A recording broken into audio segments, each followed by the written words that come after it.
Hi everyone. This video briefly introduces our work, SuperQ-GRASP, a Superquadrics-based grasp pose estimation method focusing on larger objects for mobile manipulation. It's developed to handle grasping tasks on larger objects not commonly seen in tabletop scenarios. Existing methods to predict grasp poses based on point cloud data exhibit limitations when applied to larger objects. Two significant scenarios illustrate these challenges.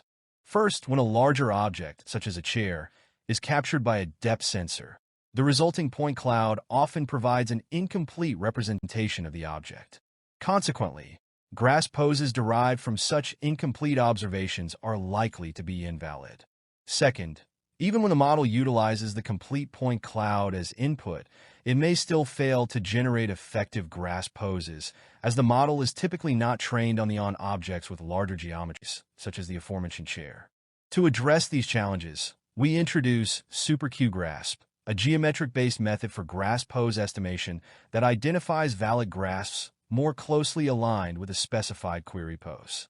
This method involves decomposing the complete mesh of the target object into primitive shapes termed superquadrics, facilitating the generation of accurate grasp poses. Superquadrics are a family of geometric shapes parameterized by 5 parameters: AX, AY, AZ, epsilon1, and epsilon2. The first 3 parameters determine the size, and the remaining 2 determine the shape. Although the formula looks simple, it can cover a range of different shapes by fine-tuning the parameters. We sample grasp poses on each individual superquadric using an analytical method, which is more easily than sampling grasp poses on the complicated geometry of real-world objects. We also generalize our sampling method so that it can handle superquadrics of any shape. Our proposed SuperQ-GRASP method takes a 3D mesh model of the target object as an input, decompose it into a number of superquadrics.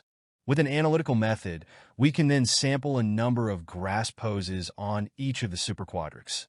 We can then compute validity of grasps with respect to 3D mesh using collision and antipodal metric. Green grasps shown here are valid grasps and red ones are invalid. We also show that the 3D mesh model can be easily generated from a collection of RGB images using NeRF-style 3D modeling. 3D mesh is extracted from the NeRF model of the target object.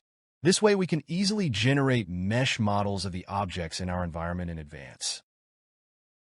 Here we show 2 baselines that are used to compare with SuperQ-GRASP. 1.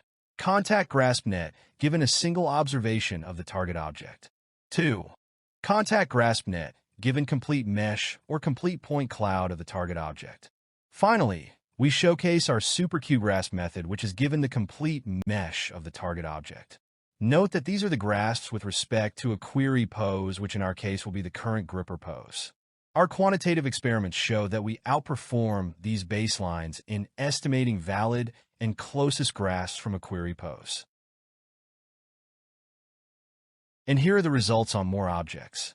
Note that these are the grasps with respect to a query pose, which in our case will be the current gripper pose. And here are more results.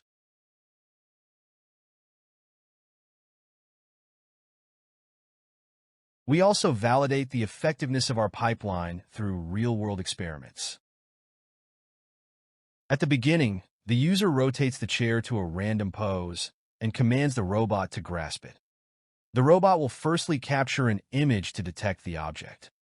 Secondly, our pipeline will estimate the object pose with respect to the robot using the captured image. Thirdly, the robot estimates valid grasp poses using SuperQ-GRASP. The robot will also find the closest grasp pose to execute. Finally, the robot will execute the desired grasp pose to grasp the target object. Success! Here are the demos on more objects.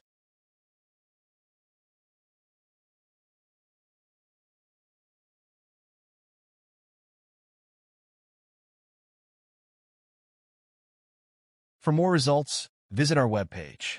Thank you all for your attention.